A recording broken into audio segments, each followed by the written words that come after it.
Hey everyone, it's Sean. I'm here to talk to you about color spaces and color profiles within Photoshop. Up until now, we've sort of talked about RGB, CMYK, spot colors, and process colors. And while that's all well and good, and you definitely need to know that, when you're in Photoshop, it also pays to understand what a color profile is and how Photoshop handles RGB colors. Since we'll primarily be using RGB colors in Photoshop and then converting them later, this is a very crucial step to sort of understand. So what do I mean when I'm talking about color profiles? Well, there is a visual color gamut that you need to be aware of, and that is this big splotch right here. This big splotch represents all of the colors that we are able to perceive with our eyes. It's all in one space. I know it kind of looks silly, but that's the case. And so this color gamut, when we're looking at Photoshop and the RGB color space, it's divided into three different color spaces. The first is called sRGB, the second is Adobe RGB, and the third is ProPhoto RGB. All of these have bonuses and setbacks, which we'll look at individually speaking, but just right off the bat, you can sort of tell that sRGB is quite small, Adobe RGB is a little bit larger, and ProPhoto RGB is the largest. None of these on-screen materials can fully encompass the entire visual color gamut that we are able to see, so that's always just going to be a big limitation, and understanding which profile to use and apply for different purposes is crucial when building your documents. So here we are, we're looking at our visual color gamut, and right off the bat, we can see that ProPhoto RGB, we're just going to take away part of the gamut here. ProPhoto RGB encompasses the most amount of color information. The great thing about ProPhoto RGB is that it is the largest file size, so you can pull the most amount of visual data from it. One of the biggest issues, though, is that it's generally not supported on most output formats, meaning that most printers won't really be able to make good use of this, and most sort of, I'm going to call them civilian people, non-designers, they're not really going to be able to make the most of this color space either if you go and deliver an asset to them. Going down from there, we have Adobe RGB. Sometimes it will be seen as Adobe RGB 1998. That's because that's when this color space was first developed in 1998. And you can see it has a really good range of colors. We have lots of saturated blues all the way to green and over to our reds and oranges and everything in between.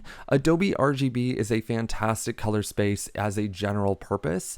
It can be downgraded to sRGB when necessary, or it can be utilized in printing. Most commercial printers will be capable of running Adobe RGB, and you'll notice that it retains a large amount of your color spaces pretty well. The only problem really is, again, like if you're a color purist, you're not going to run into the ability to have as wide a range of color as ProPhoto would. And then if we keep going down, we get into sRGB. sRGB is a good color space mainly because the internet runs on sRGB. So it's regulated. This is the color profile that's built into most websites. And for the majority of people, this is what they're actually used to seeing. They just don't even quite realize it. So that's kind of interesting. But as you can tell, we're severely limited in the amount of greens and yellows and cyans that we're able to produce, but we do have a stronger depth of reds and blues. This will create the smallest file size, which is beneficial for storage and obviously for performance online and on screen. It has the least amount of color data supported, like I was saying, and it can result in low quality prints. So if you guys are in the habit of printing out your work and are sort of wondering why maybe skin tones look muted or your stuff just doesn't look as good as it does on screen, it might be because you're working in an sRGB color space. So that's more of a technical look at the RGB stuff or at the RGB color profiles. We'll be sort of looking at Photoshop and figuring out how to set these color preference profile settings so that you guys are optimized for when you start working. So here I am in Photoshop. I just have an image open just so that I can accurately sort of see some of the settings we're going to be going through. You guys could open up any image you'd like, but the one thing that I would like to do is go under, is it Edit? I believe it's under Edit. And then Color Settings. There we go. And you'll get this sort of menu that pops up. So right now you can see it's using a North America General Purpose 2 setting. This is kind of interesting because like we learned previously with some PDF presets and export settings, there are different settings for different parts of the world depending on where you live. So if you know that you do a lot of web and internet stuff, you could totally set that. If you do a lot of pre-press stuff, you could do that, newspapers, all sorts of stuff. The general settings though could be left as North America General Purpose, and since we're sort of still doing a lot of general based work, that should be fine. What you'd like to do is switch our working space from sRGB, which we all know is the smallest one, and it would be nice to bring it up to Adobe RGB 1998. This gives us a very large swath of colors to choose from, and it doesn't have a ton of compression, so we'll get some nice richer tones and things like that from our imagery. What I would like to do under color management policies is leave all of these as preserve embedded profiles. What this means is that if you have an image that you got from the internet, like this one I got from Unsplash, then when you bring that photo into Photoshop, it will preserve the embedded profile that's within it. So this image probably has an sRGB color space, and if we bring it into Photoshop, Photoshop isn't going to try and adjust the color space. It's going to leave it. It's sort of like when you try and save a file. If you have an sRGB color space photo and you try and save it as an Adobe RGB photo, it's really bad. Photoshop does not have the ability to add extra color information. It's like trying to jump from a JPEG to a PSD. It's just not going to work. So being sure that we preserve the embedded profiles for all the color spectrums that we can work with in Photoshop is crucial. So the next thing I'd like to look at is profile mismatches. Sometimes if you're working in a Photoshop document that you started from scratch, it will be an Adobe RGB 1998 color space. And if you try and bring in imagery to make a composite, if you click this box, it will alert you that you have a mismatch. That's fine if you'd like to constantly get pop-ups. I don't necessarily worry about this, so I wouldn't be too freaked out. And the same thing goes for when pasting images.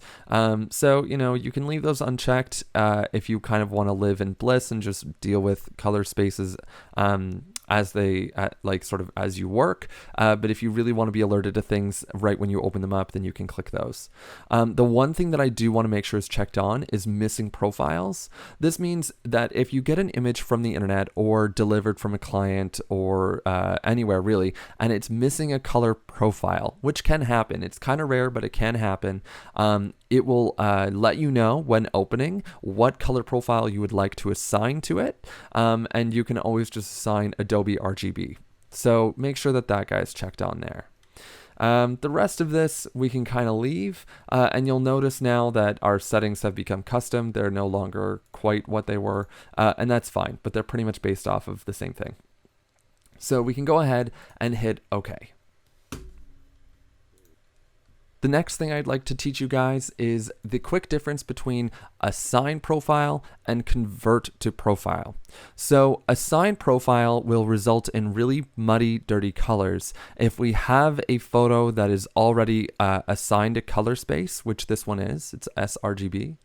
And so if we click on assign profile, this is where you can assign it to a different color space, and right away you can see it actually enhance the colors, which is kind of striking. Sometimes that doesn't always happen, but you can also click from a list of color profiles down here.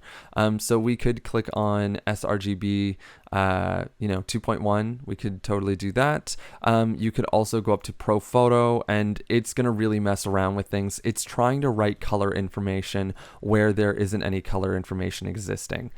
So assign profile is really only used when it's missing color information.